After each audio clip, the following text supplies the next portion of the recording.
Blog Talk Radio.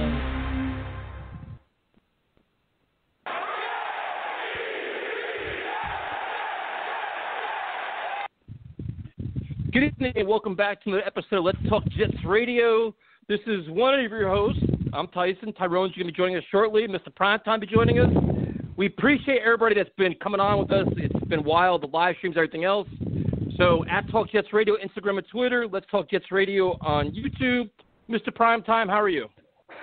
I've been better, but you know what, man? Today it was the tale of two press conferences. I get home from work feeling like shit from all the, drinking that we were doing during the live stream last night, and I get to listen to Steve Cohen. And for the first time, honestly, in maybe 20 years since Leon Hess probably talked just before he passed, I got to listen to an owner that had a clear vision. I didn't feel like my team was the little brother, the laughingstock. I felt confident that, going forward, Steve Cohen's the guy. And then a few minutes later, his conference is done. I throw on the Adam Gase press conference from today. What a complete embarrassment, just such a stark contrast. You hear him try to explain the 4th and 3 decision. And once again, he goes right back to, based on the opposing defense, what they were going to do, I didn't think that we had the play call. So we've heard that excuse now on 4th and 5, on 4th and 8. So when exactly does he have a 4th down play call that works? 12 men on the field. Oh, we miscounted on that. He tries to explain the Mekhi Becton injury. Has no freaking clue. I mean, he got 3 different questions about, he couldn't breathe, what was going on. I was talking with the doctors. I really didn't know what they were trying to tell. What a joke, dude. Yeah, the whole Mekhi Becton thing is absurd. It's shady, dude. There's something more to the story than that. He's like, well, he had a problem breathing. Okay, well, that's a serious fucking problem, man. So yeah, he might play right after the bye week, so. Yeah. So, and then you have that. Then you have Sam Darnold talking about it. If you listen to the Sam Darnold interview, you're like, dude, is this kid going to play in 2 weeks? Because he sounds like he's pretty banged up, man. So you have all that. The excuse making from the Jets. I'll tell you what. Last night's game was wild because for the first time in a long time, I was rooting for the Jets to lose, and they were actually winning, and I was mad. I can't say the last time I was mad the team was winning, but I was mad last night. And it was like, at the end of the day, is exactly what you wanted. You got a competitive loss. You saw some good things from Mims and Ashton Davis and these guys. And the bad thing is Becton got hurt, but they lost. That's the most important thing. But with the game was on the line, the game management, time management was dreadful. Gase is so far in over his head in terms of coaching. It's embarrassing. And then the rumor is that he took over from Dowell Loggins on the Joe Flacco interception. The rumor is that he called that play, and Dowell Loggins didn't call that play. Really? And then you have the whole – Manish reported that. There's a couple of rumblings that he actually interjected and called that play. And then there's kind of some rumblings about they're really unhappy with Greg Williams because that I heard. Greg Williams told the Monday Night Football team that the Monday Night Football staff that, you know what, I'm dealing with a lot of things here. There's, a lot of this stuff is out of my hands. So, listen, the team is a circus. They're a mess. They're the worst team in football on and off the field. I'm glad they lost, and that's it. The weird thing is, on Twitter today, on social media, it was a lot of positivity. So it's like a lot of, look at this player, look at that player, and it's great. Listen, you like to see some positivity about Mims and P. Ryan and Ashton Davis, but then you kind of wonder, even Joe Flacco got a lot of praise. He was airing the ball out, Perryman with the big game, over 100 yards. But then it's like, what was the level of competition here? The Patriots are not a good team at all, man. The Patriots are terrible. They really are. They were decimated. They have no Gilmore. They had no receivers, even though Myers lit it up. I'm like, are we really walking around taking bows and having swagger off this competitive loss when you played a mediocre team and you lost to them? Exactly, and that was part of the reason. Last night, I can give Gase a little bit of credit because he had a somewhat decent game plan. They aired it out a little bit, but at the end of the day, you know what? You played 45 minutes, and we've seen this team play 15 minutes before. We've seen them play 30 minutes before. We never get a 60-minute game. We never get a complete game on both sides of the ball where, the team is just able to execute, make adjustments. We never get that kind of game. So, that combined with a number of other things, the way they handled that fourth quarter, they ran a total of 4 plays. Defense couldn't get off the field. Offense couldn't stay on the field. Complete joke. Gase did not coach that game in the fourth quarter to win, whether he was calling the plays or whether it was Dowell. And you know what? I see all these comments why are you guys getting pissed off? Don't you want them to lose? Yeah, but it doesn't mean that you want to watch clear and obvious incompetence. Not feeling comfortable that Gase is going to be fired yet right now. I can't. You listen to him talk and try to explain this shit. He feels like a guy, again, that's just going through the motions, not a care in the world. Yeah, and that's the one thing, if the Jets were going to make a move, and I'm not talking about Gase, making a coaching move, They wouldn't do it today because the Mets are the big story in town. They do it out of respect. Steve Cohen, the press conference, everything else. If they let Gase fire Greg Williams, that's a red flag to me. Because then it's like, hold on a second now. He found another scapegoat, and now you're letting him fire a coach from the season, which makes him, you know what? I need to bring in my own defensive coordinator. Like, then the red flags start going up, man. And, you know, we're all friends with Rob Carpenter, and he was coming out today saying, listen, man, you guys aren't getting it. This coach is coming back. And I'm like, stop fucking with us. This is, you know, you're just trying to mess with us. He's like, dude, he goes, there are a lot of signs here. This coach is going to come back whether you like it or not, and they're going to sell you on Trevor Lawrence being the shiny new toy. And I'm like, you know what? If I'm Trevor Lawrence and my agent, I'm like, you know what? I ain't fucking going there. Period. So there's a lot of alarming things. I've never in my life wanted to be more wrong about this. But again, like all the signs, all the mannerisms, the body language, the way he talks after these games. If he was really on the hot seat, if he was really coaching for his job, is this the impression that you think he would give, or do you think he'd be changing things up a little bit? You know, not giving these ridiculous quotes about, you know, we finally had our wide receivers after 8 weeks, and that's why we were able to air the ball out. Well, what about Vincent Smith, Jeff Smith? Those guys have speed. You can't take deep shots with them. Every other team around the league adjusts when their receivers get hurt. You find a way. Roll your quarterback out. Well, he play action. Yeah, he doesn't do anything, dude. But see, if you look into his quotes today, and this is where it started to get annoying because we called it last night. We knew exactly what he was going to say last night before the game was even over. It was like, you used a vertical passing game. Well, my speed was back. I had my receivers back. So he used his excuse, and now it's like, my receiver's back. Now I can open up my offense. I haven't had this all year. And I'm like, come on, man. Like, you mean to tell me your key of your whole fucking offense is Perryman? Can you explain to me why I didn't feature Denzel Mims the second half of the game? Why your tight end position is invisible? It's gone. You don't even use him. Why you feature Frank Gore way too much? Like, there's so many things you can expose Adam Gase on. And it's just – but the other interesting comment was he talked about the 4th and 3 play, which we blew a gasket in the first quarter. I'm like, how the fuck are you not going for it on the 40-yard line? And I understand, listen – there's two parts of you. We want them to lose, but you want to see confident football. Like, you just want to see basic shit, man. Like, 4th and 3, 40-yard line, you're 0-8, you go for it, dude. Like, that sets the tone for your team, does everything else. So they said, well, you know, this morning I was talking to Joe Douglas about that. All right. So now you and Douglas are talking about your play calling. That, to me, I find fascinating, too. So it's, all right, so is Douglas starting to say, you need to do this, you need to do that? Like, dude, there are some red flags here, man. There really is. Yeah, and again, like you mentioned with, you know, the shiny new toy in Trevor Lawrence, that's my biggest fear. And I think that's probably the only path for Adam Gase getting fired is if, you know, Trevor Lawrence or his agent, you know, simply just refuse to come here if the plan is to bring back Adam Gase. And that's part of the reason still why, you know, I hate ripping Sam Darnold. I don't know if you heard his interview today on the Michael Kay show. It was, I mean, I felt so bad for the kid. They actually asked him at one point, are you broken? Because Steve Young was on like an hour or so before that saying, yeah, you know, this kid looks broken. The Jets have ruined him. They actually asked him, are you broken right now? Are you demoralized? Like, those are the questions that this kid has to answer for right now. And it's just such a shame. And I don't think Adam Gase should be allowed to use Sam Darnold or Greg Williams or anybody else as another scapegoat after how many other guys has he already pushed out the door in both organizations that he's been with. This bye week could be interesting, man. Like I said, I didn't think the Jets were going to do anything today because of the Steve Cohen press conference. I have a weird feeling Greg Williams could be on his way out the door, dude. And it could happen during the bye week. It could happen now. And if that happens, I mean, raise every red flag known to man. And then I heard some things about that. I heard some of the Sam Darnold interview, and I'm like, the way he's talking about his shoulder, dude. I'm like, this kid's fucking hurt, man. Like, this is not like a little bump on the shoulder like the Jets try to portray it. Like, oh well, he practiced, he had a little soreness. Did you hear him talk about it? I'm like, wait a minute. Like, I don't think it's a lock he's going to be play after the bye either. Doesn't seem like it. You know, he was talking about, you know, making some throws in practice, thinking that, you know, as practice would, you know, continue as it goes on, he would feel a little bit better sometimes. And then just this week, I guess it didn't respond that way.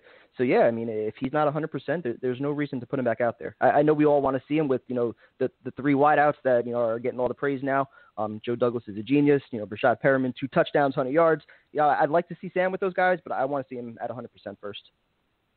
Yeah, I mean, this is becoming – it's just spiraling out of control. So you have Flacco who played, you know, decent. But to me, it's like, look, and there were some positives. It was fun to watch a vertical pass game. It was fun to watch certain things. But you look at – it's a 35-year-old quarterback, however old he is. He's not going to be here next year. And it's like – it's just not fun, man. Like, now it's like Sam's hurt. You're going to see more Flacco. to be honest with you, at this point, well, they cut Mike White today, which is a complete joke. Like, I don't understand how the Jets handle quarterbacks.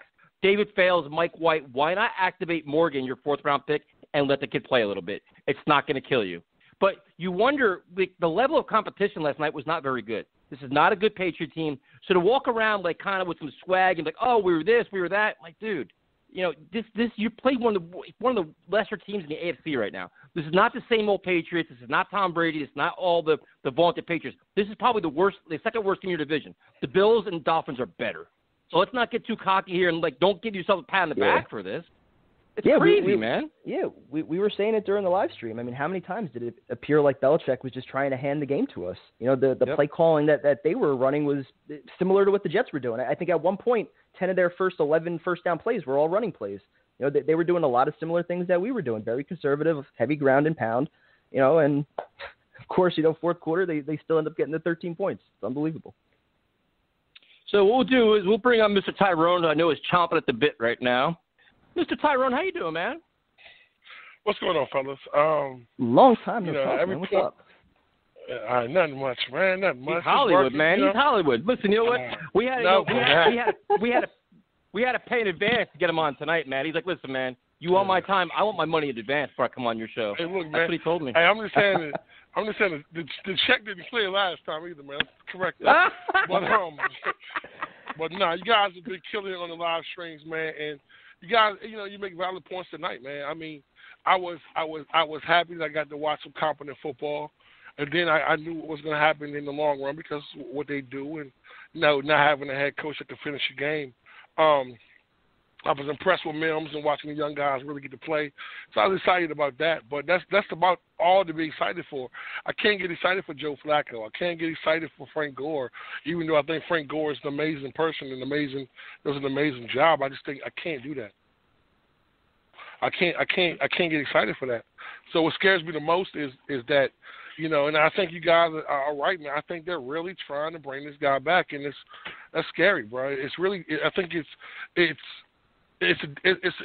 a really bad idea to sell us on Trevor Lawrence, man. I'm sorry, because you're not going to improve this team without improving the head coach, and that's the weakest point. That's the weakest point of our team is the head coach. You're watching this week after week after week, you know, and you know we played a Patriots team that were worse, actually they're worse than we are, you know. So to have no accountability. You know, from ownership, general manager on down, man. There's no accountability to what goes on. And Joe Douglas looked like he was half asleep doing half the damn game. So, you know, to sell me on that, bro, it's hard, bro. So. Yeah, prime time. You can rebut. Well, I have nothing to rebut, man. You know, the feeling that Adam Gase may come back and possibly, you know, again, I don't think Trevor Lawrence would come here if Adam Gase is still the coach. I think something would happen before that. But the idea that, let's say, you know, everything goes down as planned and Trevor Lawrence, for whatever reason, would have no issue coming here, and you actually put Adam Gase as his head coach, you would ruin this kid the same way you ruined Sam. You give Trevor Lawrence 1 year with Adam Gase. He's on the hot seat. You fire him after the 1 year because you realize what you should have realized 2 years prior, which is that he's a shitty-ass head coach, and then he's learning a second system in his second year. That's not how you develop a quarterback. Learn from your past mistakes. Don't do this shit again. I got a question, Primetime Tyson. How can they even justify bringing this dude back? I see no justification in it. You know, I don't understand it. This is my whole point of it. You take a kid like Sam Darnold, who's probably ranked the best quarterback in the draft, and you put him in a situation where you just ruin this kid. You got this kid banged up. You got this kid hurt. You got this kid seeing ghosts. And you want to bring this same guy back, and I'm sorry. I don't know how they can sell that to the fan base, man. I can't see that being something that you can actually say that makes sense. It's just crazy. Well, that's the thing with all the Trevor Lawrence hype. That's where they think I think they could sell that. All the fans are hyped up. Trevor Lawrence, he's the answer, and that's the guy that Adam Gase needs, and he can sell that to Joe Douglas and ownership that I needed my quarterback, and this is a fresh start. You know, we're bringing in our own guys. We're clearing out what we didn't need or what we didn't want from the past regime. That's how I feel like they're going to sell it, and that they were all in this together coming into the season because they clearly sat on lots of money. They clearly had plenty of holes coming into the year. So this may never have been an evaluative year for Adam Gase. Well, I will say this though. I like watching the young guys, man. I really like watching the young guys last night, and was very, very impressed with the young guys, man. The way they played. I like to see. I was happy that Bryce Hall got out there. I'm happy with Jackson being out there. I'm liking watching these young guys, and especially Harvey man, Lange. Yep. Yes, he played. Listen, if he could have got Sam down, but I mean not Sam. If he could have got Cam down, man. But Cam's a big boy, man. But I really feel like these guys, Fukoski, man. A man amongst boys last night. You know what I'm saying? He was really the driving factor in that D line. But I mean, and that wasn't a penalty either, bro. I'm sorry, that was some bullshit. That was not a penalty. But at the same time, man, we knew it was coming. But watching these young guys work and getting time is great. But you still have a lack of leadership. You have a lack of discipline. That's why we keep having the same things. Because I don't want to watch, I don't want to watch Frank Gore run the ball. I just don't. I mean, and don't get me wrong, Frank Gore was running hard and running great. That third and one where he got them extra yards, he got stopped in the backfield was beautiful, bro. But I want to see my rookie doing that. It's more beneficial than what I'm trying to see. But I don't know, man. It's like when you have a lack of leadership, and we watch the other organizations and how these guys are put together well, and they have the right management, and things go well, and we wonder why we always doom and gloom, because it starts at the top, and we're never going to get better unless that changes. And I was hoping that Douglas was going to be that guy, but I'm watching this guy keep a head coach that is underqualified for this job, and I don't even understand why these underqualified coaches keep getting jobs, man. You had real coaches in the building, and they chose to hire him. That's not on him.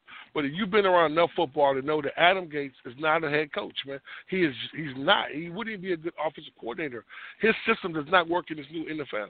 It just doesn't work. And last night, I have a question for you. I mean, we can go on about Gates. It gets kind of like old. So you look at last night's game. What building blocks do we have off this? Because when you play teams like the Chiefs and things like that, you're like, all right. Like I said, like a guy like Ashton Davis was kind of not really impressive. Then last night he had the real bad penalty, which was kind of, bullshit, but whatever. He showed some glimpses. You have Mims. Unfortunately, Cameron Clark's not playing. Bryce Hall was I mean, where do you see any, like, building blocks that are starting to stick out? Or are you concerned guys like Becton and Williams aren't playing, and we're really going to leave this season really not knowing anything? I'm going to say, I'm definitely going to say Davis has definitely been quite a surprise. You watch him get more comfortable, more acclimated. He's playing faster, which means he's instead of him out there wondering what to do, he's reacting and playing football. Fukoski is definitely stepping into his own right there. Definitely going to be a great building block. And I'm going to be honest with you, before Becton got hurt, Becton was dominating. And you watch how bad the line just got diminished when he went out. And the difference between having someone of a starting caliber than having, his replacement come in. And, that sucked. But, P. Ryan watching Mims, these young guys are impressive. And even Bryce Hall, just having Bryce Hall out there, getting acclimated, first action in over 2 years, I want to see what this kid can do. I think Lamar Jackson, I don't think we're giving him enough credit. I think that he's been really, really getting himself in there. I don't know. I think he's more Greg Williams with a scheme. But I'm watching these guys, get playing time, valuable minutes, and producing. I mean, they're not doing, they're not out here. We're not out here winning games, but these guys are out here learning on the fly, and they're really starting to give us some great building blocks for our future. And that part I do like. Watching guys that are already established, already been in this league doesn't help this team. You know what these young guys can do. And like I said, the best player from this draft is Becton the damn punter. You don't like Mims? No. Don't get me wrong, man. I honestly, Tyson, we waited so long to get Mims on the field. Anything he does, I get excited about. Last night, I think he had some really good catches, some really tough contested catches. And watching, that slant he had, big hands, big physical guy, great blocker. So I like it if he can just stay healthy. But I watched a couple times when he got hit, he grimaced a little bit. And I was like, oh shit, here we go. But if he can stay healthy and stay on the field, man, the kid can definitely be something that we need. Watching him play is the most important thing for me. Him week to week, being able to, sustain that for a whole season. But he's a big guy. What he had last night, 5 catches for 68 yards, something like that. But they were big catches. They were and they help the game. So, I'm definitely excited about what the young man is doing. But like I said, man, your best ability is availability. You know what I'm saying? So he has to be available every week.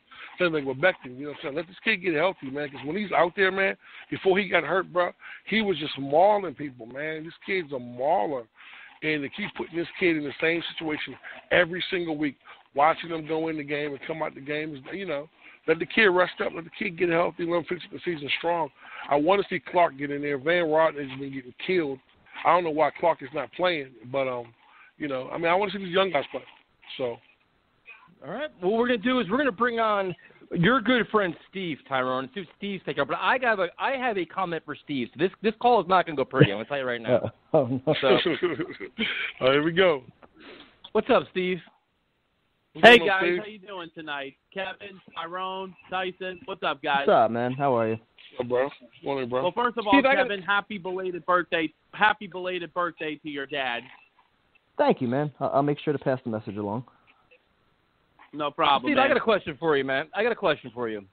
Going into last night's game, you said you did not want the Jets to go 0-16. You want them to get at least 1 or 2 wins. Please explain that to me. Oh, no. Okay. I mean, listen, the way how I want to explain this is I don't want to be one of those teams that has to watch a team go 0-16 because listen, it would honestly it would kill me to watch a team go into a season like without a win. I mean, listen, I don't want to be in the same shoes that the 2008 Detroit Lions were in and the 2017 Cleveland Browns were in. Honestly, that would be a nightmare. I mean, go ahead, Tyrone. You get to that. I'll let you guys go first. I'm gonna say this, Steve. I'm gonna be really honest with you. I don't think there's nobody on our schedule we can actually beat. I'm just being real with you. I don't see anybody that, I think the Patriots game last night was something that we probably could have squeaked out. I'm looking at our schedule. I don't see anybody we can beat. But, I understand. That is honestly the scary thing. No, Tyrone, I agree with you. But, yeah, Steve, forget, the games that we actually can or can't win. Why do we actually want to win? What does a win do for us as fans? How much closer does that get us to winning a Super Bowl by going 1-15 or 2-14 instead of 0-16 and securing that draft pick, which again is probably going to be the next quarterback. But again, you could still trade it. You can get a haul for it. Whatever the next coach wants to do. Hopefully, there's a next coach. Whatever he wants to do, that's probably your ticket to getting the next big coach, right? Having an attractive piece like that first overall pick. So securing that, I feel like if we're looking long term for the future, that's what's most important. So what exactly does 1 win or 2 wins do other than, a few smiles watching some guys play well and then the next day, all right, we lost our draft status? I mean, what does it really do? I mean, listen, the thing is right now is that, listen, we're 0-9 right now. And listen, I honestly get what Tyrone was saying about that there's a possibility that we may not win these other games. It's just it would just be so hard to be one of those laughing stock teams. I mean, listen, we're already we're not. I was gonna say we're not a laughing stock right now. What's the difference? 1 win, 2 wins, 0 wins. I mean, it doesn't really change anything. If anything, it gives Adam Gase more credence to coming back, saying, "Hey, we're making progress. We're winning some games. We're more competitive now." Well, that would be the worst. That would be the worst thing. And listen, that's going to be the thing right now. I mean, it's just, and that's the biggest fear I have with Joe Douglas, that he's going to keep Adam Gase, even if, let's say, if we go 0-16. I mean, listen, the Browns kept what's his name, Hugh Jackson, after the 2017 season when they went 0-16. I think what Steve is really trying to say, prime time. I think what Steve is trying to say as a fan. It's just hard. It's hard watching your team go 0-16. Now, I truly understand where you're coming from because at any point, us getting the first pick or the second pick, first 2 picks in the draft first or second pick in the draft is what we really need. I'm just being realistic. Now, I don't mind losing. I used to get mad when we lose, but last night I knew we were going to lose anyway, and I wasn't frustrated because they were competitive. I think that if Steve sees competitive games... No, last night, Tyrone, that was probably the biggest competitive game that the Jets have had all season this year. That was probably I can understand we had all 3 of our receivers for the first time. I mean, but it's just that the thing was that from last night, it was just, it was just, listen, as soon as when Flacco threw that interception, I knew we were going to lose as soon as Flacco threw that pick. But this is my problem with everyone saying that we had all our receivers last night. Every team in the NFL has gone through the COVID situation, has lost players. Why are we giving credit? Why? You know what I'm saying? Why do you need all your best players when team are winning with less? You understand what I'm saying? Like, why are we making excuses for this dumbass coach who, you know what I'm saying, who other teams win without less? But we got all our receivers. This is why we did good. No, you scheme around that. You coach around that. That's why it's so difficult to me, man, to even have any conversation about this dumbass coach because he's just a dumbass, bro. And he's selling us this organization is sickening, bro. No, I know. And the only thing is, no matter what the record ends up being at the end of the year, the biggest decision is going to be, listen, Coach Gaze is still going to be the coach for the end of the season. But Kevin, I know, has that big fear when he says, he believes Adam Gaze is going to come back. It's just, no matter what the record is, 0-16, 1-15, 2-14, no matter what, end of the season, Adam Gaze should be gone. But honestly, Kevin has that gut feeling he's going to come back, and honestly, I have that gut feeling too. And if that happens, Tyrone, Jets Twitter is going to go berserk if that happens, if Joe Douglas chooses to keep him. And that's only my biggest problem about Joe Douglas right now, is that he's holding on to Adam Gaze right now. If Joe Douglas brings him back, he should lose his fucking job. I'm just being real with you, man. Now, I don't see no way you can justify bringing this guy back, and with what we have. And I'm sorry, Prime Time, I know you're gonna disagree with me on this one though, bro. I don't care if Trevor Lawrence or not, bro. There's no way on God's earth you can tell me that he's the guy that's gonna make this guy better. Like, I don't even know how they can even have that conversation that he's gonna make anybody better. Because everybody, his case in point, everybody that's ever been under him has played better after they left him. So that's just that's why I don't think it'll get to that point, because I think, Trevor Lawrence's agents, his representatives, his family, somebody will step up and save him from himself and say, hey, that's not the situation that you want to go to start your career. It doesn't make sense for you to do that. No, and Kevin, that's literally, no matter what happens at the end of the season, and I really, really hope that this happens. I mean, unfortunately, Tyson did say this a week or two ago on the show last week. At the end of the day, it's unfortunately Christopher Johnson's decision and who goes. And the thing is, if he chooses to keep Adam Gaze, it's going to be another setback in 2021. Well, here's my thought. Go ahead. Good. Yeah, Parth. No, I was just going to say really quick that if somehow Adam Gaze does come back in 2021, then him and Joe Douglas should then be tied at the hip. They go down together or they succeed together. If you decide after 2021 that you want to fire Adam Gase after 3 years, well, then guess what? Joe Douglas goes too. If he's not gonna, make the case that it's either him or me, and he's okay with Gase coming back next year, then you guys go down together. That's the way it should be, in my opinion. I don't understand how they can do that, bro. That just makes no sense to me, bro. Like, this whole situation. Don't get me wrong, man. Like, it's not like the team is getting better in different aspects. So you're looking, okay, what the offense is doing well, but the defense is doing good. The whole team is doing bad. Like, the whole team is playing bad, even special teams. I mean, it's a penalty on special teams every single week. And, I think that we're one of the best special team coaches in the league. So that's just a replication of what the coach does and doesn't do. So, I mean, I'm not making excuses I'm not never going to make no excuses for Adam Gates, or this organization. But to watch this team build, I mean, the best thing for this team to have is the first pick of the draft. Because like you said, I mean, the Hall will be great, or you take Trevor Lawrence, whatever they decide to do. But, having a coach like him, all you're going to do is regress this young man and make it worse than what you made Sam. I think that makes no sense. So Steve, the only other thing, Tyrone, that also would need to happen too is the other teams that are behind us right now for the number one pick, which is like Jacksonville. And, I mean, the Cowboys are now even down there, and the Giants are even up there, too. I mean, listen, there's been a few times where Giant fans have been saying that they're already sick and tired of Daniel Jones, that they want to get Trevor Lawrence. And I even said to and the same thing, like, because my older brother, who's a Giants fan, he even wants the Giants to lose all the rest of their games and give up on Daniel Jones to go after Trevor Lawrence. I mean, that's not going to happen. That's ridiculous. No. I mean, that's not going to happen. It's so weird how the NFL is right now. It's like Daniel Jones has played a year and a half, and they want to run him out of town when he's like 2 or 3 plays from having 2 more wins. I mean, it's just ludicrous. But, Steve, going back to your point, though, so if 0-16 means that they get the number 1 pick and they have a brighter future, you're not okay with it? It would suck to not see a win that year. Who gives a shit?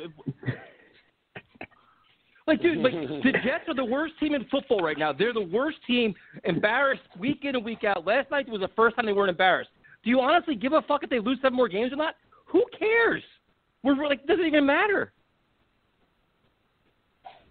Listen, at the end of the day, what the fuck is the difference between 1-15 and 0-16? What? You get 1 win. Are you really going to be proud about that 1 win? Are you going to go work the next day all proud? Look, I won our first game of the season. Go Jets. We're 1-13. Aren't we great? I'm so excited. Let's have coffee. Like, who gives a shit? What does that one win do for you? Hey, listen. Do you eat extra cookies? Like, what does the one win do? Tell me what it does. No, it's just that, listen, if let's say the other teams that are behind us, if they start winning games, and let's say we're still at no wins, if let's say Jacksonville ends up getting like 2 or 3 wins, and if we're still at no wins, then maybe we can try to finally win a game. Listen. That one win means that much to you. It's that important. So you could be 1-15 and be so proud of that effort. Not saying I'm going to be proud of it. I'd rather be 0-16 with that stench with Adam Gase the rest of his career. But we were the worst team in football, and that was our coach. Let him own it. Let this organization own how bad they were and how incompetent they were. Yeah, but here's the thing, Tyson. The worst fear is, Tyson, as I just said this before. Let's say if we become 0-16, then what happens if Joe Douglas decides to give Adam Gase another chance? Wait, dude, Wait, he'd be more likely to give Adam Gase a chance if they win a game or 2. Jesus Christ. 0-16, that's the best case to fire Adam Gase, isn't it? What am I missing? 0-16. Yeah, but at the end of the day, though, I mean, Kevin, you said this, I've said this. What if happens if we do go 0-16, and let's say Joe Douglas decides to keep Adam Gase? This point makes no sense whatsoever, dude. You want 0-16 because you want the number 1 pick in the draft, which gives you either Trevor Lawrence or the opportunity to trade down, and you have the ultimate selling point to your owner saying, listen, we are the worst team statistically in the NFL, historically one of the worst teams ever. This fucking coach has to go. If you start getting your meaningless wins that you want, 1 win, 2 win, 3 wins because somebody else won, you want to then say, listen, we're showing progress. We didn't quit. We didn't give up. We have this. We have that. I want no doubt. Like, there is no doubt. You go 0-16, this ownership can't sell its shit, dude. They can't. It's impossible. But you want to have a meaningless win because you want to be proud walking around your Jets T-shirt. Fuck that. There's no way they can do that, bro. Look, look, at the end of the day, I don't know what's going to happen. I mean, look, thank God we have the bye week coming up. Get some time to just get away from Jets football, watch other great football teams play. It's just, only thing is, if we go 0-16, that's fine. The only thing I just hope for is that we play competitive football for the rest of this year.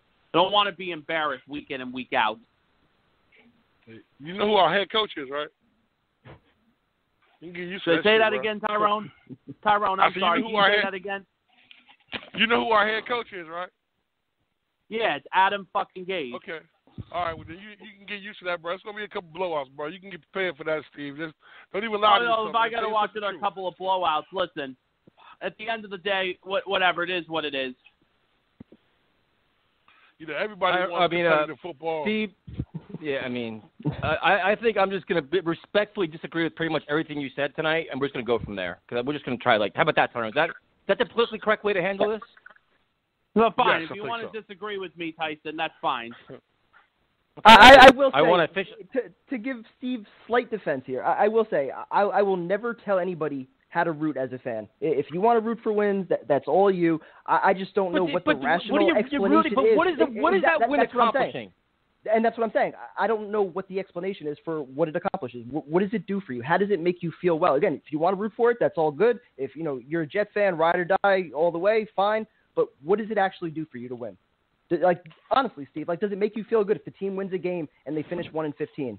Like, is that what we're really like? Is that where the bar is right now, just to win a game and we feel good? Like, I'm sorry, but I'm all about the long term right now.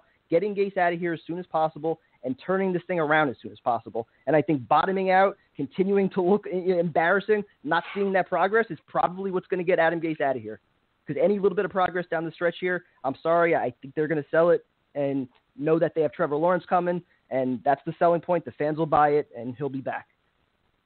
He should be – listen, no matter what happens, whether we're 0-16, 1-15, 2-14, he needs to be fucking fired after this season. I don't give a shit. Exactly. So winning games doesn't help that. You know, if you agree that Gase should go, I mean, winning games doesn't really help that. It also and also having depends that pick, on what happens with the other teams in the NFL too. What happens in the draft order too. I don't care about what other teams do. I mean, we should be focused. You worry about everybody else. I worry about ourselves. Because right now the only other team that's really behind us right now is Jacksonville. The Jacksonville's our biggest competition right now because Minshew's hurt. I mean, they got a really tough schedule, so that's it. But I mean, that's why I want to make sure we just keep losing, man. I don't need moral victories. I don't need participation trophies. I don't need nothing else, man. Just keep losing as much as possible. And if we really want to get a good head coach in here, that is the ultimate selling point. Having that number 1 overall pick combined with our cap space, combined with the additional first-rounders that we have from the Jamal Adams trade, that's how you get your head coach in here. Have a plethora of draft picks plus cap space. There is actually a bright side now with that Jamal Adams trade. Jamal Adams is having a horrible season now this year. I mean, not horrible. I mean, he struggled at pass coverage because the secondary sucks. Are we going to ignore his tackles behind the line of scrimmage and his sacks? We're just not going to get into that. I mean, we're not going to get into that. Because you don't want to have an actual conversation. You don't want to have an actual conversation. You just want to take some Twitter headline and run with it and act like you're being bold when you're really not. Right? Yeah. I guess you could say that shit. So you know your damn role and shut your damn mouth. Have a good night, Smack Steve. it down. Yeah, have a good night, guys. Bye-bye. Good talking, Steve. Shit. We're going to go to Ivan. I guess it's L.A. Ivan, what's up, man? What's up, Tyron? What's up, Tyson? How you doing? What's up, Tyrone? What's up, Welcome Ivan? back, man. I was kind of worried you were lost in the hills for a second, man. I was getting worried about you.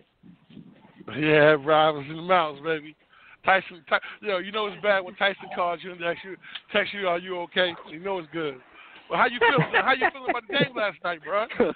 How you feeling about last night? Man. How you feeling about last night moral victory, bro? We're counting more victories now. How everybody's feeling? How you feeling, bro? Oh. Talk to us. Oh, fuck no, man. Well, I mean, like, I'll be honest. Like, I was watching with Tyson in primetime, and yeah, I was just as pissed as they were, thinking that we were going to win it.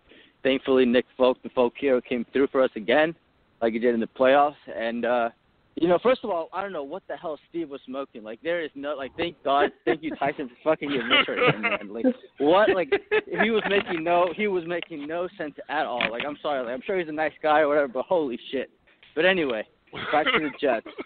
I don't know. I mean, yeah, obviously, it was definitely great seeing some of the young guys play. Seeing with Denzel Mims. Like, first of all, I think Denzel Mims, for me, the biggest comparison, I think, for him can be like a Brandon Marshall type of player, that he can make contested catches and the yards after the catch. He's a very physical guy. As Tyrone mentioned, like, my biggest worry is that, like, he does, not that he's injury prone, but he does seem to get up a little gimpy every now and then. So, hopefully maybe that's just a lack of conditioning. He just needs to get his body adjusted to the NFL more. But, like, he looked pretty well. Chuma, I think Primetime mentioned this last night in the post-game analysis, but I think Chuma should be playing on the right side because I think, if I'm not mistaken, that's where he was playing at USC. No, like, that's where he was drafted as a right tackle. And so, Emmett like Fenton has experience on the left side, so I think they should give it a go. At this point, we're not going to be winning, we're not going to be going to the playoffs, so why not, like, try different things, see what we got. And first of all, like, I don't know, I'm thinking, like, with Sam's injury, like, I didn't listen to the Michael K show yet. I was pretty busy, but if it's true that he's kind of defeated and whatever, and his injury sounds just way worse than it is, like, do you think there's a chance that we've seen the last of Sam on the field for the Jets? Because if you think about it, every single quarterback that Adam Gase has had under his system, from Peyton Manning to Jay Cutler to Tannehill to a certain extent, and even Matt Moore when he was the backup. Like, all those guys are pocket passers, you know. Like, his system revolves around, like, the quarterback staying in the pocket and going through his reads. And just Sam, for whatever reason, is just that's not his game. You know, he likes to roll out, he likes to improvise, and whether that's just like naturally on him or just like him being psychologically damaged from all the hits he's taken, he's not a pocket passer, which I don't mind. You know, but it's unfortunate to see Joe Flacco succeeding in that system. So like, it got me wondering, like, is there a chance we might have seen the last time in the Jets uniform? Because at the end of the day, if you really are, whether they admit it or not, like, they're gonna trade Sam, right? They're looking to trade him. Like, do you really run the risk of like him getting getting injured more and more? Because if you're trying to trade him, like, all you're doing is lowering his trade value every single injury he takes. That's just a huge shot at his value. I think you could also make an argument that, you know, if he is 100% healthy and you can get him out there with his top 3 wideouts, that there's a possibility that, you know, having the deep threat, if he can, you know, complete some deep balls, that increases his value going into the offseason. If, you know, you are picking number 1 overall and you do want to go with Trevor Lawrence, you know, that him coming out and actually showing improvement down the stretch, which he's done his first 2 years. I mean, he had the ankle injury year 1. He came back, was phenomenal towards the stretch. And then same thing last year, you know, they still won 7 games with Sam as the starting quarterback. He improved his numbers down the stretch, cut down the turnovers. So, yeah, I mean, if he can come back, bounce back, and put up some good stats, you know, the last 5 games, whatever it is, he gets out there, you know, he would probably increase his trade value a little bit. But at the same time, from his perspective, I agree. Why would he want to go out there? You know? Right, I think that's a big, and I completely agree, but I just think that's a big if at this point, you know, because again, I hate to say it because I'm a big Sam guy, you know, I have his jersey or whatever, but at the end of the day, like, being real, like, he is a little injury prone, and so to say that, like, oh yeah, he's just going to come back healthy and, like, going to sling it again, like, that's idealistic, you know, that's what we want to hear, that's what you want to see, but, like, if that happens, who knows? So I think that's just I don't know, it's just a thought that I had, like, I wanted to hear you guys' thoughts, and also, like, if Sam was smart, that last game where he was driven into the turf and hurt his shoulder, that would have been his last time putting on a Jet uniform. If he was smart, he said, you know what, I'm not making any progress this year. I don't need to go back out there in the Adam Gase system. I'm going to rest my shoulder up. I'm going to get healthy. I know you guys want Trevor Lawrence. Put me somewhere else in a system that works. Get me a head coach. Get me the right talent around me. He doesn't need to be a Jet anymore. I mean, I love him. I love him to death. I think he deserves so much better. But at the end of the day, like, he probably needs a fresh start somewhere. Nah, but you know what's crazy, and Carlo, you know, you made a really good point. You said something about Sam being a pocket passer, right? But why are they? No, that he's not a pocket passer. No, I know. But why is the game plan for Flacco the plan they should be using for Sam this whole time? They're saying to roll out and stuff like that, doing what's comfortable. This is why I think that Gates is such an idiot, or he's trying to jam Sam up, because, you know, when you have a player like Sam, you can use Sam on a rollout, because Flacco definitely ain't a rollout quarterback, but you've been using him here, I'm going to say about 35% of the time. Am I right about prime time? That sounds about right, 35% of the time they're rolling him out? So why wouldn't you do that with Sam? That's his strength. You know what I'm saying? It seems like, man, they're trying to find a reason to blame Sam and make him an scapegoat so Gates can, you know, put in his ultimate scheme and get what he wants. But that makes no logical sense to me, man, not to use the strength of Sam. Now, I was just agreeing with you, Carlo, what you were saying, because that's exactly what's going on. I mean, you know, I think Sam can make pocket passes, but Sam is excellent at rolling out. You know, that's one of his strengths on the move. You know what I'm saying? Making throws on the move, improvising. I still think the 2 biggest things was that they never had an up-tempo offense. I mean, that's clearly, I think, number 1. You know, Sam at USC, he was always able to do that, you know, making plays on the run, like you guys said, being able to improvise, just doing little things like that. Like, Adam Gase never adjusted his system to what the guys that were brought in are able to do. And that's just the biggest reason I think we're seeing Sam kind of, you know, go backwards, and also not obviously having his wide receivers. This was the first game that, you know, we had all 3 of our wideouts out there. Gase said it himself. That's why they were able to take some deep shots. So, I mean, I would personally like to see Sam with these 3 wideouts just to see what he could do. I know it's probably not going to change anything, but I do think it could increase his value if he's healthy and if he can put up some numbers down the stretch. Listen, guys. Go ahead. No, I mean, I was just going to say, look, listen. Sorry, go ahead. No, go ahead, Tyler. No, you go, bro. Go ahead. Yeah, no, I mean, like, listen, I completely agree with what you guys are saying, and like, I am no defender of Gase. And listen, like, I hate Gase as much as the next guy, and I just think it's a little hypocritical saying like, oh, like Gase now he's the reason we played so good is because now he had all his weapons.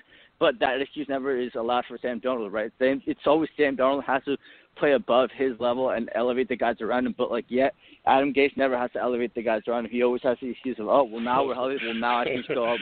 So it's fucking bullshit. Believe me, guys. I love Sam. I hate seeing what we're doing to him, and it's unfortunate, you know. And but yeah, and another thing too that you guys mentioned, I was listening to the Boomer earlier today, and yeah, he mentioned how Greg Williams was talking to the Monday Night Football crew, saying how about the Greg Williams, you know, like it is what it is, blah blah blah, and yeah, I don't know who mentioned it earlier in the show, but like we can't, like if that does happen where Greg Williams leaves before or gets fired before Adam Gase, then that's a huge red flag. Like that is just unacceptable. Like it doesn't matter what, it doesn't. So the thing is with Boomer, this isn't the first Boomer said that. He said this for a week and a half now, and the problem is the Jets play well against Kansas City, where it's like, all right, and now it's like, now Greg Williams doubled down last night with the Monday Night Football crew and said, you know, he kind of made some excuses and started pointing fingers elsewhere. So if Adam Gase is this insecure and is going to identify Greg Williams as a problem, and Joe Douglas says, well, no, what, we're going to fire him, I think as Jets fans, we got to be nervous. Because, like, dude, if you're letting this coach fire people and the coach should be fired himself, that's just like, you know, that's going to be crazy, man. And Boomer has like a track with this kind of stuff, and I've been tracking it. I've been watching it. And I think that Gase is waiting for the right moment to do it. The same way he did with Le'Veon Bell, waiting for that right moment to get rid of Le'Veon Bell. It feels like he's doing the same thing with Greg Williams, and the bye week could be the time. Yeah, I mean the scariest part to all of this, man.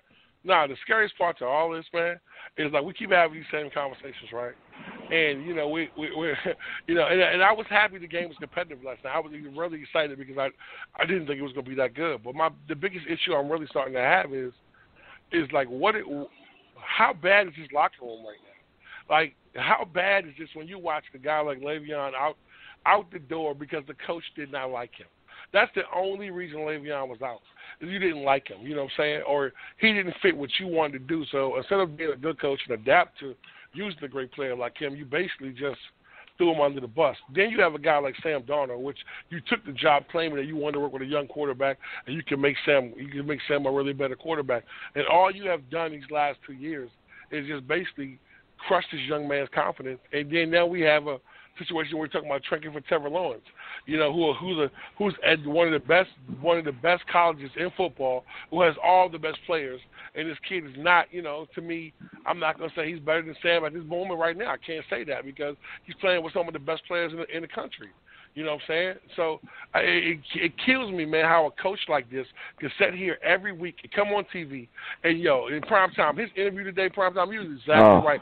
But the problem with it is, man, we're getting so used to him coming on with his smug-ass, stupid-ass remarks, man. He said some of the dumbest shit I've ever heard a coach say and still have a job, man. And this reflects on, like I said, goes back to ownership. It goes back to, listen, when it's bad, bro, when I'm waiting on Woody Johnson, bro. This got bad when I'm hoping for Woody to come back.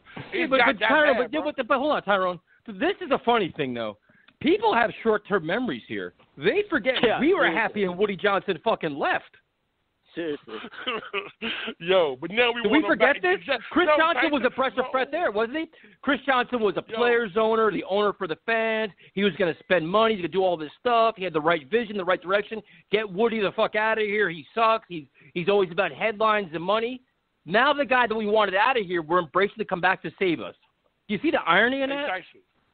Tyson, listen. I said, we said it a couple of weeks ago, right? But let me ask you a question. And you know how I felt about Woody. You and Prime. Listen, let me ask you a question. Who would you rather have in control right now, Woody or Chris? Neither. Joe Douglas. No, I mean, neither. If you had to pick one, who you rooting for? You're gonna say Woody, and I know you hate Woody Tyson because you spend years talking about this man. So I know how you feel about him. But this is what I'm saying, man. This is why this organization is so bad because coaches coach, real coaches coach, real GMs. You know what I'm saying? They run the organization. We have a situation like Dallas. That's why they don't win because they have an owner who just gets in the way. We have an owner who wants to be in the mix. You know what I'm saying?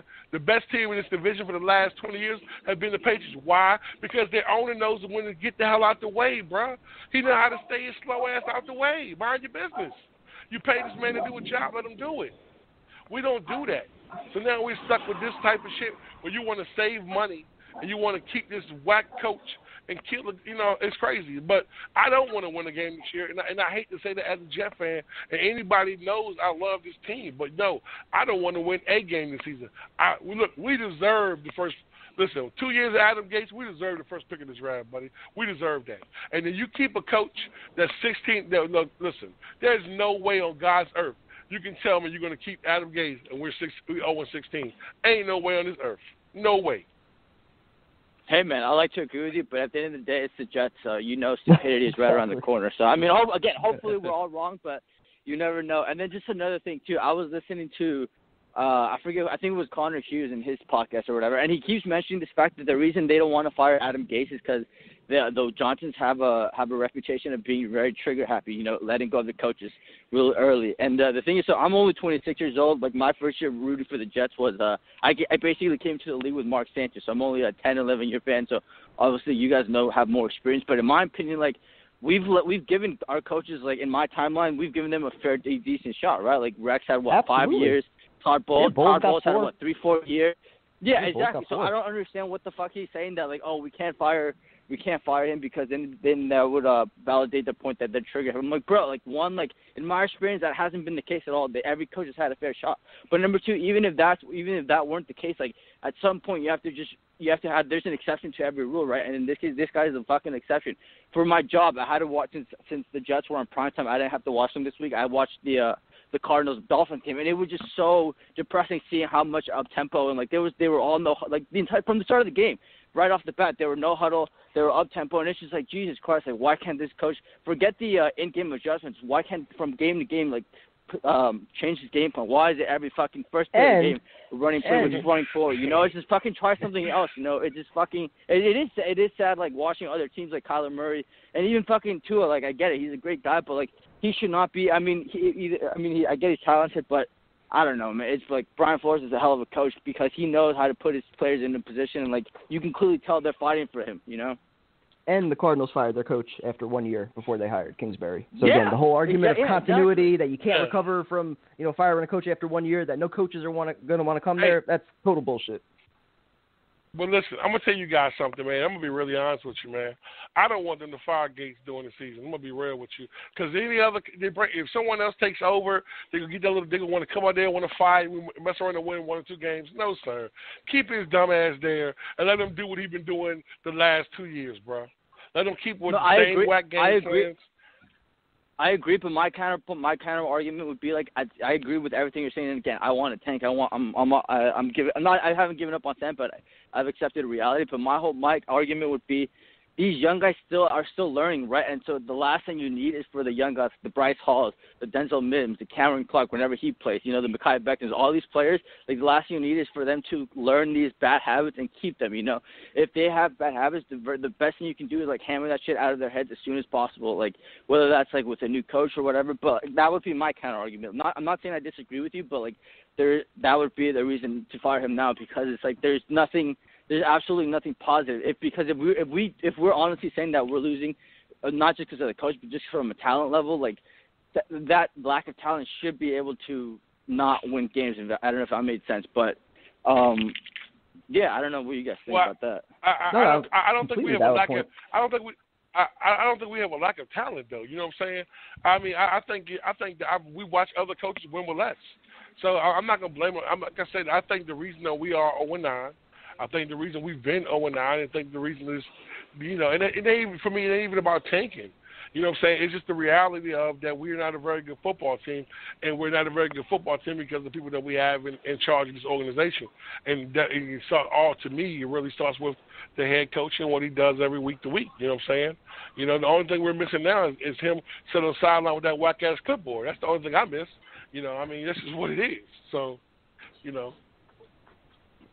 Ivan, thanks for calling, man. We appreciate it. Yeah, appreciate it, man. And as always, I'm signing off. Have a good night, bro. Jets, man. Have a good one. Have a good night. We're going to go to our good friend Ronaldo. We haven't talked to Ronaldo in a while. Ronaldo, what's up, man? Bruh. What's going on, bro? It's not that haven't been watching the Jets play crappy football. It's just been like, I just can't be asked. You all right, Okay. man? How you boys been? Yeah, bro.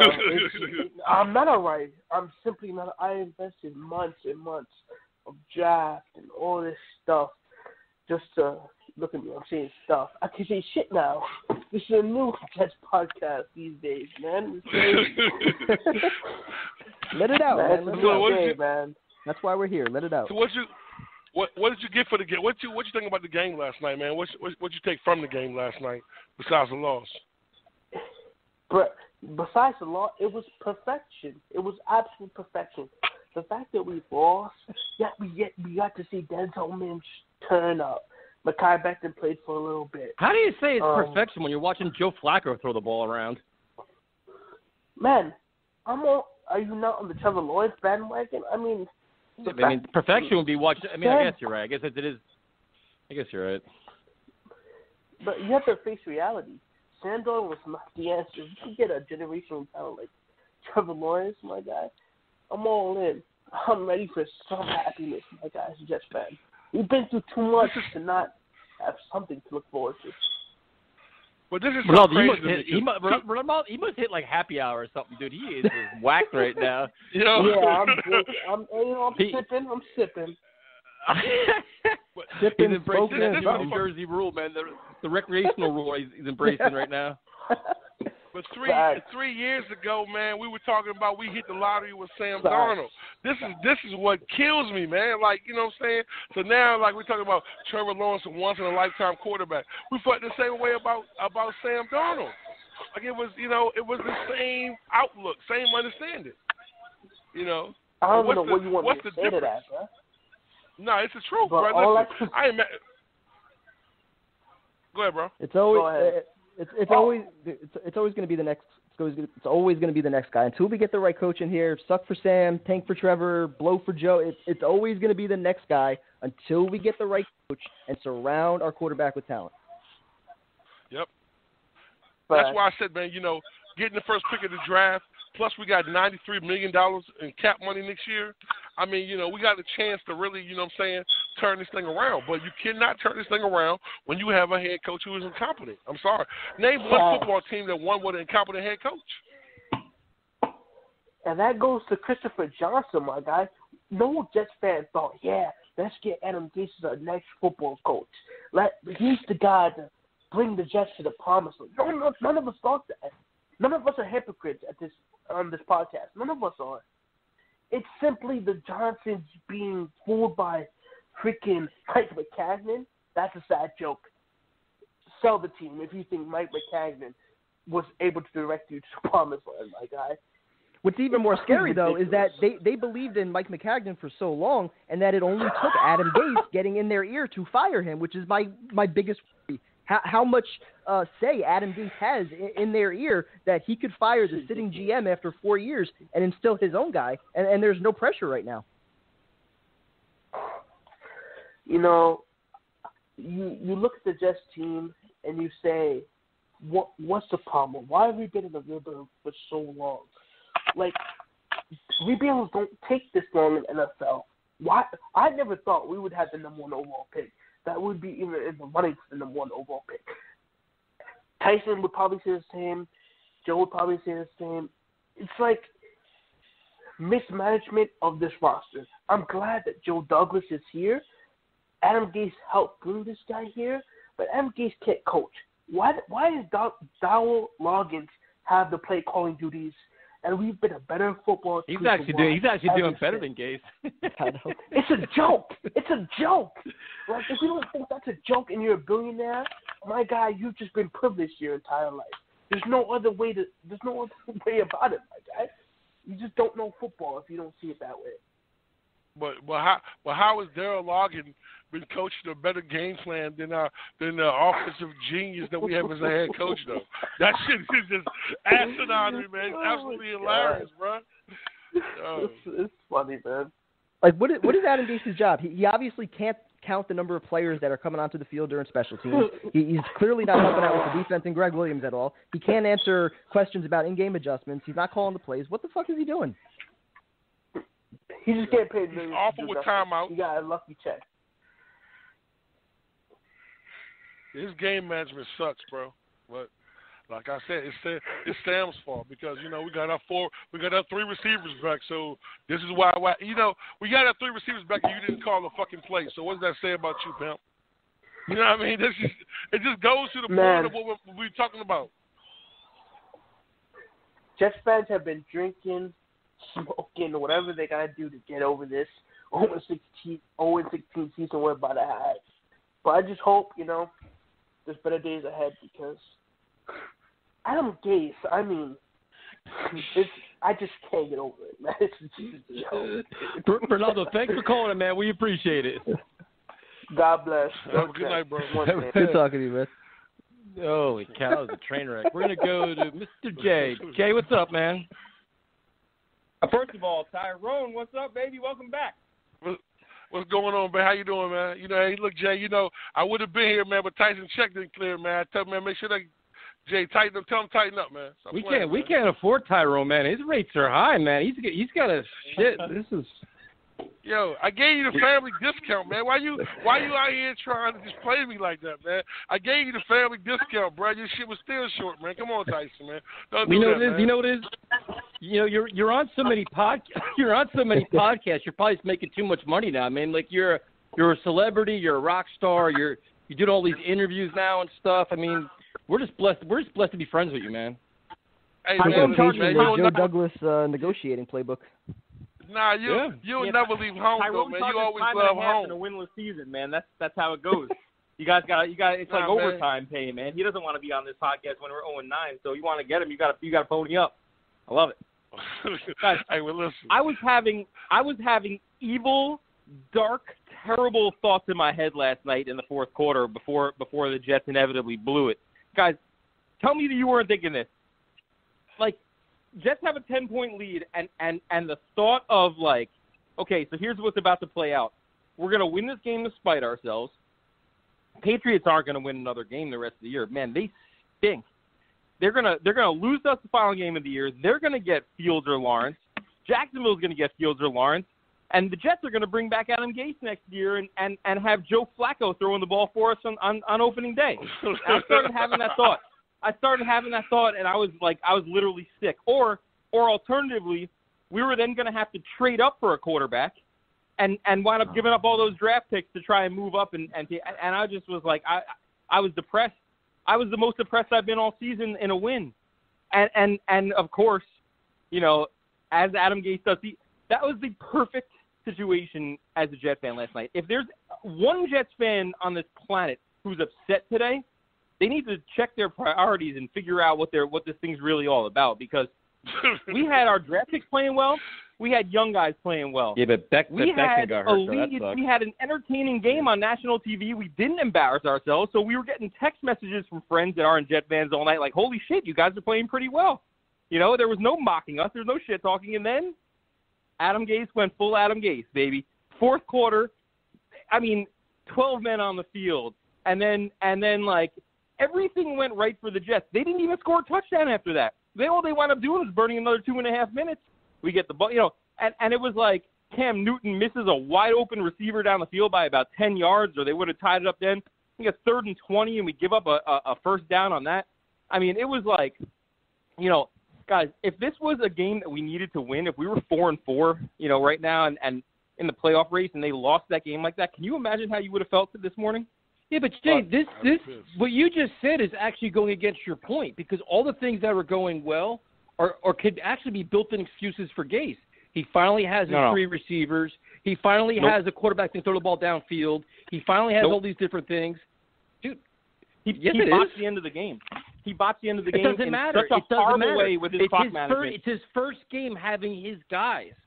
So cool. he can start justifying all of this. It's his 5th year as an NFL head coach, and he doesn't know how to manage the clock with a minute left. And dude, he literally handed the Patriots an extra possession for absolutely no reason. After you take that sack on 2nd down, if you're Joe Flacco and the clock is running, and you have 3rd and 7, you need to take that clock all the way down so that if you get the first down, you still have a timeout, because you take a timeout with like 37 seconds left. You still have another timeout in the bank, and you're only 25 yards out of field goal range with 37 seconds left in a timeout. But instead, they snap the ball with 20 seconds left on the play clock. gave the Patriots an extra 20 seconds, and that was the 20 seconds they needed to win the game. Adam Gase sucks. He is the most offensively terrible head coach I've ever seen in my life, and everything you needed to see, he snatched defeat from the jaws of victory. That's what he does. And he sucks. Or he was just playing tank chess. I mean, what you know what's funny to me is that people have convinced themselves. Hold on. But don't you find that Flacco interception a little suspicious when the only guy that was double covered, the only guy that was covered he threw to, when the other three guys were wide open? Don't you find that a little bit weird? Nope, I don't. A veteran quarterback who's been dealing the entire game? No, I don't find it weird at all. I do not find it weird at all. I think that Joe Flacco sucks. I think that Adam Gase sucks. And I think that when you have a quarterback who sucks and a head coach who sucks, stupid shit like that's bound to happen. And if we want to write it off as them doing it on purpose, I think you're giving them way too much credit. They suck. They're terrible at their jobs, both of them. Joe Flacco had a pretty goddamn good game before that. But, I mean, he's Joe Flacco. That's what he does. And we suck. And Adam Gase sucks and everything sucks. But great. It was the best case scenario. I had so much fun watching that game last night, especially down the stretch. My boy Nick Fork came in, as Fireman Ed calls him, and he drilled that game winner as he does, and he sent me home happy. That's my guy. So well, you know what's so crazy about last night though, man, and I know you guys truly understand this, right? Like, yeah, when we were up, right? Okay, so I was like, all right, man. I was like, bro, there's no damn way we're gonna win this fucking game. I know we're gonna lose, right? I know they're gonna find a way to lose, right? But like James made the greatest point in the world, which showed you how dumb this coach is. Any other real coach would have ran that clock down before you had to kick that ball off to the Patriots. You know what I mean? You just gave them an extra 30 seconds and wonder why we lost. This is the accomplice of what he does, and they make excuses for it. That's what kills me, man. Like, you know what I'm saying? This is why bringing this guy back doesn't make any sense. But like I said, man, I was glad that we played competitive. I was glad the young guys got to play, but the loss, I was excited about the loss because I was happy. And I hate when the Jets lose, but I wasn't last night. No. And you know what the even funnier part is? We gave the Patriots so much time by not running the clock down. They actually ran the ball. Like I've never seen it. They had the ball on like their own 40-yard line with like 20 seconds left and handed the ball off. They were so cocky. They were like, we're gonna get in deal. We don't care. Run the ball. What the hell? Belichick was clowning around last night, man. He was probably like, you know what? I can't lose on national TV to Adam Gase. I can't do it. Right. How about on the last completion? How about on the last completion? Terrible, huh? Jesus, he sucks. Dude, how about that last completion, though? They had 8 seconds left. We know they needed at least 15 yards. We play soft zone, and then after they make the catch, we hurry up so that we can tap the guy down when he's down, so that they can have their 3 seconds to kick the field goal. My mind was blown. I was like, dude, I was screaming at the TV because you're just trained to do that. Like, what the fuck are you guys doing? They threw it over the middle of the field. They didn't have any timeouts, and we tackled him. Or they, they had the timeout, but yeah, we hurried up to touch him down. Right. If you would have just jogged up there, we were going to overtime though. Tell me you were going to overtime. I thought we were going to overtime. I said, hey, bro, listen. I thought we were going to go to overtime. We're losing to overtime. Yep. Yeah, well, so we surely would have lost. Hey, you know why I know we're tanking? Because whenever the shear's on the field, you're wide open. Yo, this dude is the worst cornerback ever. You know, remember how hyped we were when we was like, we signed the shear, man, he's going to be good. This dude is horrible, man. Bring back Buster Screen, bro. Put him on the outside, man. Bring back Jermaine Johnson. Horrible, man. Woo! No, I ain't going that far. Going that far. Guys, let's try. I'm gonna try and switch the vibe up though, real quick. Let's try and be a little positive because I saw some positive things last night. I loved what I saw out of Ashton Davis. That man is a murderer. He hit so hard. There was that one play. He tackled the guy like out of bounds on the goal line. Basically, he crushed him. I mean, yes, sir. When he came across the field, yes, sir. Dude, that guy brings the wood. And then Denzel Mims. If we could ever get a coach who could figure out how to get him the ball in the second half, I mean, guy's getting like 60, 70 yards every first half and disappears in the second half. It's crazy. But I'm excited about Mims, and I'm excited about. I mean, Harvey Lange, what got into him last night? Holy crap. So there were some positives. I mean, on all sides of the ball that, looks like we can take, at least a couple players out of this mess of a year this year. But, I mean, it's all dependent on the Johnsons doing the right thing. And I know you guys are talking about Woody coming back. He's not coming back in time for Black Friday, or for Black Monday. So if it's going to be Chris Johnson's decision at the end of the season. I mean, Woody doesn't come back till the end of January. So I don't know if you guys read that Pro Football Talk article. Kev, I know you retweeted that, right? Yeah. I was going to say, when he comes back, I mean, there's still a possibility that you could fire him. You just won't have your pick of head coaches, which would be typical Jets. Fun. Which would be something, which would be something our dumbass team would do, bro. Like, you know what I mean? Like, listen, you give me Eric the Enemy, man, I don't care who you draft. You can draft Trevor Lawrence, you can draft his mom, I wouldn't care, bro. I just, give me a competent head coach, man, who's an offensive-minded, who makes players better, bro. That's all I'm asking. Damn. Give me the Enemy or give me Harbaugh. I'm good with Harbaugh, too. I'll take Harbaugh all day. Definitely, definitely. Either one of those two, I'm good. You know what, man? Shit, man. At this point, man, you give me Todd Bowles, man, I'll be happy, bro. I'm just being real with you. Stop it. Stop it. This is where you start to lose credibility, Tyrone. Tyrone, you know what your problem is?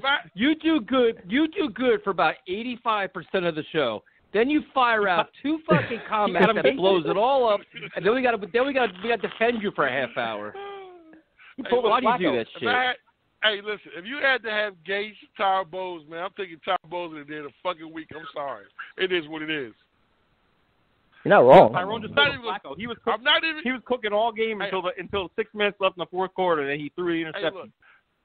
Hey, you lucky I didn't say what I was really thinking, who I really wanted to bring back. I'm not even going there. So I'm going to leave that one alone. Rex? You want Rex back? What do you want? Rich Kotite? Mangini? Kotite, baby. Go tight, baby. Nah, man. Hey, listen, bro. Hey, tell the truth. I miss Rex right about now, buddy. I'm telling you. Yeah, but I mean, listen, Rex. What I want is a coach who can take us to the promised land. Rex was, he did a good job the first 2 years, but he wasn't the guy after that. And you don't want Rex back. We want to move in the right direction, man. We want. It's all jokes, Jay. I mean, listen. I'm gonna be honest with you. Harbaugh, to be honest with you, I really want Eric the Enemy. I just think that, just the way, watching him, how he holds his guys accountable, how, he's been around a real head coach, and everybody who's coached under the Andy Reid, coaching tree, all these guys are successful, man. They're all great offensive minds, and I think he'll get the best of the Sam, whoever he decides to have as his quarterback. I just think that having a head coach like that who can scheme and get guys open, who really has a game plan on how to get guys open. Like we were saying in the call earlier, you guys understand this. I know you see coaches win with less. Everybody's going through players getting hurt or the COVID situation, yet they still find a way to win. We're the only team I always hear excuses about why we can't win. It's bullshit. Tyrone, the Jacksonville Jaguars, man, came out with Jake Luton this week. and put a formidable offense together. I mean, there's teams over 300 yards. Absolutely. Yeah, I mean, these teams play with less, and they scheme guys open. Get results. Yep. I mean, it's crazy. It's crazy, and this guy just gets to make excuse after excuse. And again, just like Kev, I will not be convinced that this guy's going to get fired. I don't care what Adam Schefter says. I don't care what anyone says. Until I hear it out of Chris Johnson's mouth that he's actually fired, I will not believe that it's going to happen, because I think that they're fully planning on bringing this clown back, and we're going to have another year of this nonsense. So, I mean, it's rough. How could they sell that to the fan base, though? I mean, I'm sorry. They don't care about selling anything to the fan base. I don't think they care. They don't give a shit about the fan base. Yeah. The fan base will buy up Trevor Lawrence, and that's all they need to sell. And more importantly, they don't want to appear reactionary to the fan base. All the protests and everything else, they don't want to appear to be reacting to the fan base, to the media, and everybody else saying that Adam Gase is shit. Chris Johnson's going to trust his own word that Adam Gase is a brilliant offensive mind coaching football to where it's going because of his press conference after week 1. I mean, it seems crazy, but everybody with a brain and some sense of reality knows what the right move is, but I don't think that we're working with a full deck with those guys up there. I just think that they're they got their heels dug in, and they're going for it. and I mean, I guess if in their head, if just like Adam Gase said when he was hired after McCagnon was fired, none of this matters as long as you win. I mean, those were his words. Nothing matters as long as you win, and he hasn't won shit since he's been here. Matter of fact, he's what now? He's so the first 9 games, he's 1-17 in the first 9 games of each season. I mean, come on, but if they bring Adam Gase back and he wins, then I guess the Johnsons get to parade around like there's some kind of heroes that that they knew better than everyone else. I said last year when I did the campaign that if they bring him back, they're hoping for a miracle and they'll be able to turn it around. I mean, how many years can you keep doing that? They're just gonna it's franchise suicide. So I mean, if they're gonna do that, it's their franchise. We have no say over it. We can boycott. We can do all kinds of shit. But like, if their heels are dug in and they want to bring him back, he's coming back. No matter what anyone else thinks. Well, again, that's why Greg Williams is probably going to be the scapegoat within a few weeks at the end of the year. Same with Sam Darnold before the draft, and we'll keep shipping guys out of here, and Adam Gase will throw it on somebody else until he has his guys, quote unquote. Like he just said after the game, he finally had his wide receivers, which was why he was able to open it up. It's always something that's not there, yet other coaches can adapt, which is why I think it's just total bullshit. Tyson's avoiding me, by the way. I've been trying to call him to try to figure out what he has cooked up if Adam Gase is back, and he hasn't been taking my calls. He won't even tell me. So he won't even tell me. He won't tell me. Nope. He won't tell me. This is my own secret master plan. Don't worry. It'll be big. And Jay, listen, you've moved on to greener pastures, so I can't bring you down into my darkness. I have to go down my own path of chaos and burn every bridge possible. So they want to bring him back. I will create complete chaos. I promise. I learned from you. Well, I got the first $25 in that GoFundMe. Send me the link first. I'm on it. Jay, thanks for calling in, man. We appreciate it. Love you guys, man. Keep it safe. Good talking to you, man. Yes. So Tyrone, just you have some time here. I mean, we haven't talked. You've been too busy for us. You're the man of the people. You're just too good for us at this point. So how are you doing, man? How's life going for you right now? Hey, man, everything is wonderful, man. I mean, just working, man. My grandson, my daughter and my grandson came into town, so they're here for 2 weeks. It's been wonderful, bro. I can't complain at all, man. Definitely missed the show, talking to my brothers, man. Going to war over some of the, this Jet season. But I mean, I'm a Jet fan, so I'm used to losing. So I mean, I'm happy right now. Can't complain at all. Thank you for Tyson for having me on the show, though, man. I appreciate it. Oh, here we go again. Because you two are doing podcast. Y'all do a podcast every damn day. So I'm like, shit. I mean, am I still on the Tuesday show? I mean, bro, I'm just asking, bro, because it's like, y'all doing a podcast every 30 minutes, man. I'm just asking, man. What y'all doing 30, 40,000 views. I know. You got to watch it. You got to get it. I'm at work during the week, so it's kind of when I'm always in a bad. That's why location, you charge us so much. I mean, well, man, I'm gonna be honest with you, Tyson, man. It's crazy because y'all out here, and I'm gonna give you guys credit, man. You guys do a phenomenal job, man. Like you guys are killing it because every week, man, and every week doing 2 or 3 shows, coming up with great, content, being able to, keep everybody entertained. Tyrone, did you know we interviewed Adam Gase last week? Did you know that? Yeah. Listen, man. It was amazing, bro. Like, I cry, because I normally catch it the day after, so I'm sitting like, these guys are retarded. Hey, prime time, you were sweating over there a little bit, bro. What was going on, man? You know what I mean? You were sweating a little bit, bro. You know what I mean? You were sweating a little bit, but it was really him, bro. Like that looked just like him. I wasn't sure, bro. Like how to look, these are jackasses. Tyrone, bro. I mean, but dude, Tyrone, I've never we try to keep it serious. I couldn't keep a straight face for the fucking life, dude. I was dying. My eyes were teared. I was laughing so hard. Hey, listen, Primetime took that damn mask off, bro. I thought he was about to fall the hell out, bro. He was over there like, yo. It was hot in there, man. Yo. It's like 20 minutes max. So Tyrone, as we wrap this up, Tyrone, what are your parting shots? The Jets are 0-9 going into the bye week. What are you thinking, man? Hey, I'm just gonna say this, guys. Jet Nation, just be patient, man, with us, not with the team, man. And hold them accountable, man. We've been Jet fans. We love this team. We love everything about this team. And right now, ownership is letting us down. But keep believing, watching these young guys, watching these guys perform, and keep rooting for the team that we love the most. And just hope that we get the first pick of the draft and a new head coach, and we'll find out what happens. Love you guys. Always a pleasure being on the show. You know what I mean? So I'll try not to miss no more shows because, Tyson check it did clear. I just checked my account. The money is there. So I'm good for the next 2 weeks. You know what I mean? Just saying. Love you guys, man. Tyrone, thank you. And Primetime, your thoughts, man. 5 weeks. 0-9. Well, yeah, I guess I'll give some positivity. Finally, it's the bye week. We had some young players that played well going into the bye week, which was finally nice to see. And we kept, the 0-16 tank alive, which is always good because, again, I still think that's our best ticket to, not only rebuild the team, but getting the right head coach in here, which I'm still on the fence whether or not they're going to do. But obviously losing all these games, especially the way they did on Monday night last night, blowing a 10-point lead in the fourth quarter, watching Adam Gase completely melt down again after 45 minutes. It's never a complete 60-minute game with this guy. He can't do it. He can't adapt in-game. He cannot adjust. It's more of the same. So, again, hopefully ownership is seeing this and taking notes, and we're just riding it out until the end of the year, securing that number 1 overall pick, and we'll do the right thing and make a change. Yeah, I mean, last night was a nail-biter. I thought for sure they were going to win. I was going to be pissed off like crazy. The Beckett injury is concerning to me. The fact that he can't breathe is kind of alarming. The fact that Sam Darnold's having these issues with his shirt. The Darnold injury, I have a funny feeling is going to drag out. And that's his season. I mean, this is just a waste. That's bothering me as well. But I'm glad the bye week is here, man, because this fucking season is exhausting. This team is exhausting. I'm tired of it. I'm tired of excuses. I'm tired of losing. So it'd be nice to watch competent football this weekend and just get a refresher. And maybe Tyrone will come back next Tuesday and bless us again. Yes, sir. I'll be back next Tuesday. Tell you the check clear, man. You good, bro? I'll talk to you guys next week. Later. Good night, bro. Y'all be good, fellas. Yeah. We'll talk to you in 10 minutes.